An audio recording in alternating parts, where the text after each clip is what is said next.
Welcome back to AI Unraveled, your daily briefing on the real-world business impact of AI. We're diving into the biggest problem plaguing long-running LLM deployments: context drift and brevity bias. Your models start strong, but they decay over time, demanding costly retraining and frustrating MLOps teams. Static prompt engineering is a dead end. Today, we're unlocking Agentic Context Engineering, or ACE, the future of production AI. Detailed in an essential article by the experts at Diztel, ACE is not just a better prompt, it's a fully operational system layer. It allows your LLMs to learn through adaptive memory and evolve instructions automatically, just like a human team member.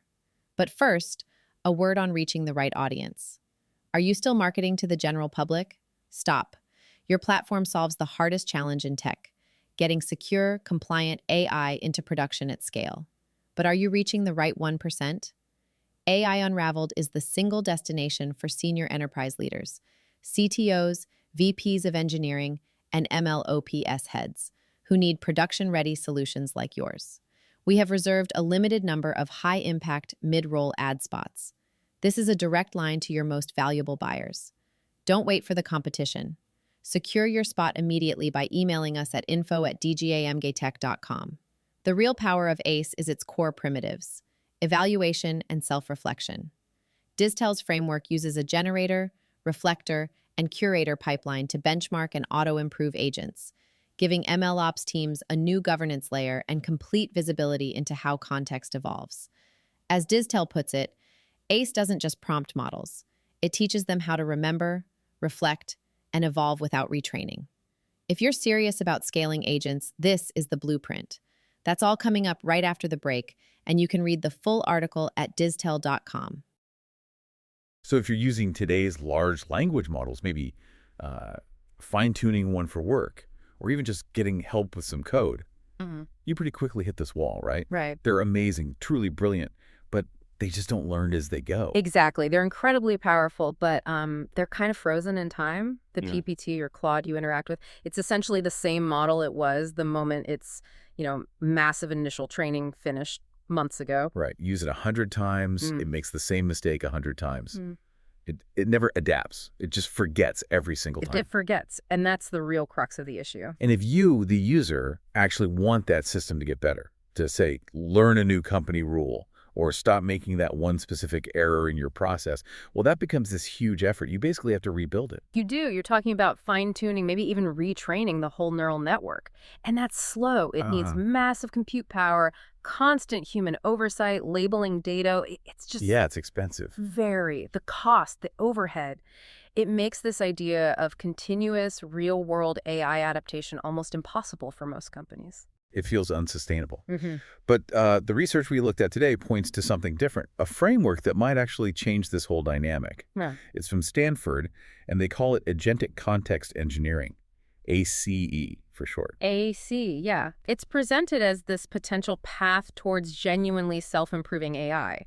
It feels like a paradigm shift, moving away from the AI as just a static tool, a very smart responder. To something more like an adaptive agent, one that learns as it goes. Precisely. It sort of cuts the Gordian knot. It separates the really costly part, training the model's core intelligence, from the much cheaper, faster process of just improving its working memory and skills over time. Okay, let's unpack this then. This deep dive is really about understanding how ACE pulls this off, how instead of constantly rebuilding the AI's brain, it focuses on building this smarter, evolving memory. Our mission here is to get into the mechanics, see how it transforms the AI from that static tool into, well, an adaptive collaborator for you. So if we're not messing with the expensive core model, the neural weights and all that, what exactly is the mechanism here? How does ACE actually enable this self-improvement? Well, ACE works by focusing on and refining the context the LLM uses, not changing its internal parameters, its fundamental wiring. Think of it less like boosting the AI's raw IQ and more like giving it this incredibly efficient, personalized memory system, a system that it actually writes and manages itself. Okay, so we're not doing brain surgery. We're just giving the brain much better notes, and these notes are constantly being updated. But that's a great way to put it, yeah. The analogy the researchers use is giving the AI a living playbook. It might start simple, just specific instructions. Right. But as the AI does tasks, maybe runs into problems, or even finds a really clever shortcut, that playbook dynamically grows. It gets richer, smarter, and crucially, it gets better aligned with the actual tasks it's performing in the real world. I like that living playbook idea, because living implies it's active, right? Not just passive storage. But okay, if the AI is writing its own notes, how do you stop that playbook from just becoming a huge mess, like a junk drawer of random, maybe even conflicting information? And that's where the structure of the ACU architecture comes in. It's clever. It doesn't just have one part doing everything. It splits the learning into 3 specialized roles or pillars that manage this learning loop. That structure is key to keeping it organized and effective. Okay, 3 pillars. Tell us about those. All right. First, you've got the generator. This is the workhorse, basically. It does the task you ask it to do, write code, analyze a report, whatever. But critically, it also outputs its reasoning, like showing its work, how it got to the answer. Okay, so we have the output and we have the how. But how does the system know if the how was any good or if the output was successful? That feedback seems crucial. Exactly. And that's the second pillar, the reflector. Think of the reflector as the quality control, the critical reviewer. Its job is specifically to look at the generator's output and its reasoning trace. It figures out where things went wrong or maybe where things could have been done better, more efficiently. And then, importantly, it distills that down into a concise, transferable lesson. Not just fixing the one instance, but finding the general principle. Why have a separate reflector, though? Couldn't the generator just evaluate itself? It's really about perspective and generalization. The generator is focused on getting this task done right now. The reflector steps back. It looks for patterns, for systemic issues. It extracts those higher level rules. Yeah. So if the generator keeps failing because of, say, a specific dependency issue in coding, the reflector doesn't just flag that one error. It might create a general rule like, hey, when dealing with this kind of dependency, always check version compatibility first. It provides that systemic view. Got it. So it finds the general lesson. And once you have that insight, that new rule, it needs to stick around. It needs to become part of the permanent knowledge. And that leads us straight to the third pillar, the curator. The curator is like the editor and librarian for the playbook. It takes that polished, high-level lesson from the reflector and carefully integrates it into the AI's evolving context, into that living playbook. Okay. It makes sure the useful insights are preserved so the AI builds on past learning.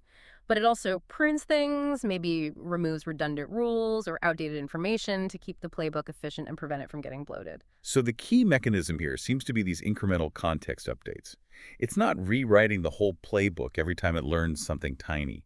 It's adding small, precise updates that build up, that lets it learn continuously without just forgetting what it knew before. Exactly right. That targeted incremental update process managed by these specialized components is really the engine driving this adaptive intelligence.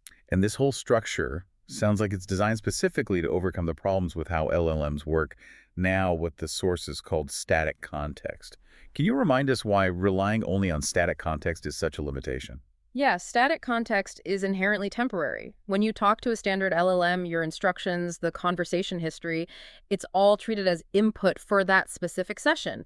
Then, poof, it's gone. It gets purged. Right. So if you want the model to improve, it falls entirely on you, the human. You become the prompt engineer, constantly crafting better, more detailed instructions for every single interaction, trying to give it the context it forgot.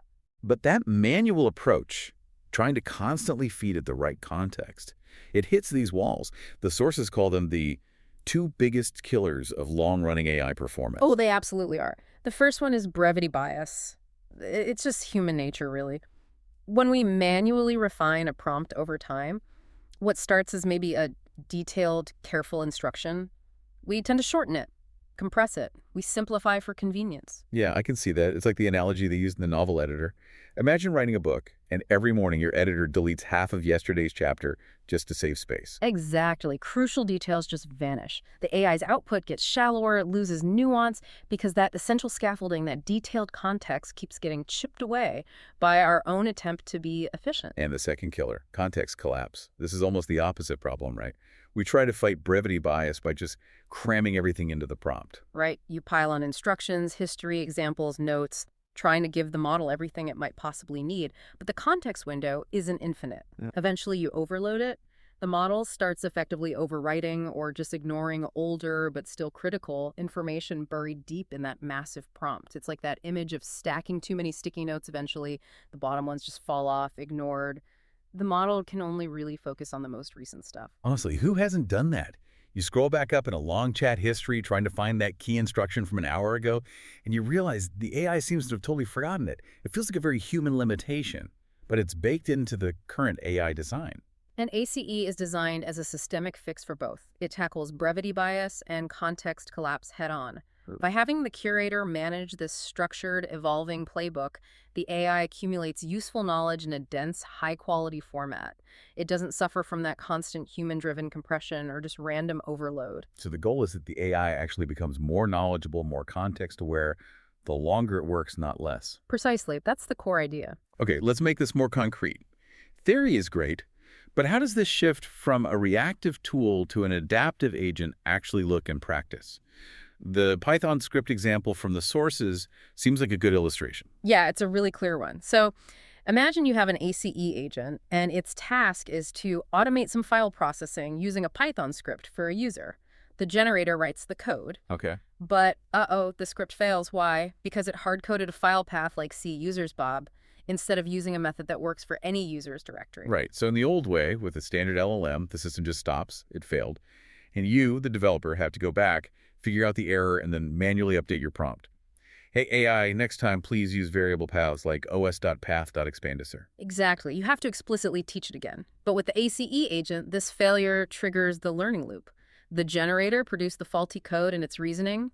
The reflector sees the failure, analyzes why, and diagnoses the systemic mistake, hard-coded path.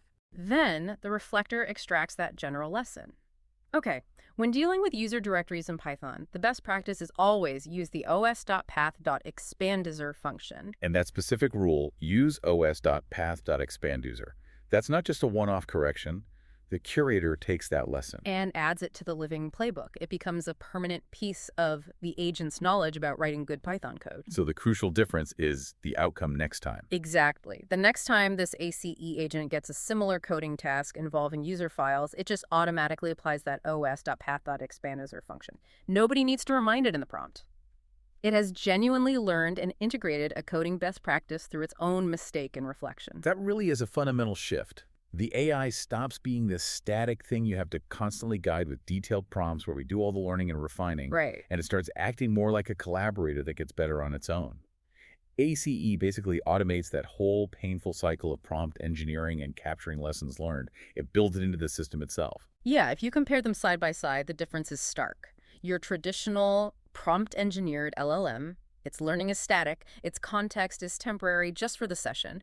You're essentially renting its intelligence one query at a time. Whereas these ACE-enabled agents, the learning is described as continuous and reflective, and the context is persistent and evolving. It builds over time.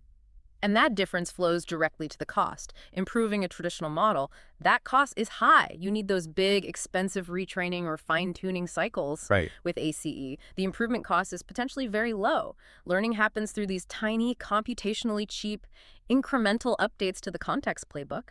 The system gets smarter simply through being used, not through massive new investment. It reframes intelligence, doesn't it? Not as just this fixed capability you train once, but as this dynamic process of adaptation through use.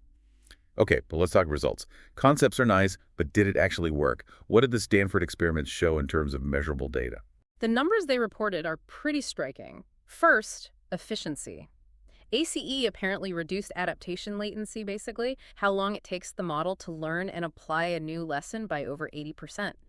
That kind of speed up could drastically change how quickly AI systems can adapt in the real world. Wow, an 80% reduction in learning time. That's huge for development cycles.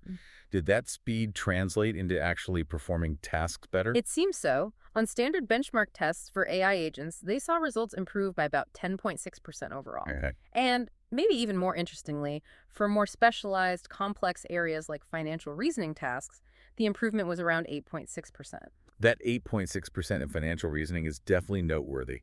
That's often where subtle context and careful logic are absolutely critical and where models can easily stumble. And maybe the kicker from an economic perspective, they demonstrated that this performance boost was significant enough that ACE, running on smaller open source models, could actually achieve results rivaling much larger, more expensive models like GPT-4. So you could potentially get near top-tier performance without paying for the absolute biggest, most resource-hungry proprietary models. That seems to be the implication. It opens the door to high performance with lower costs and potentially more control using open source alternatives. Now, besides performance and cost, there's another angle that's really critical, especially for businesses: transparency, control, governance.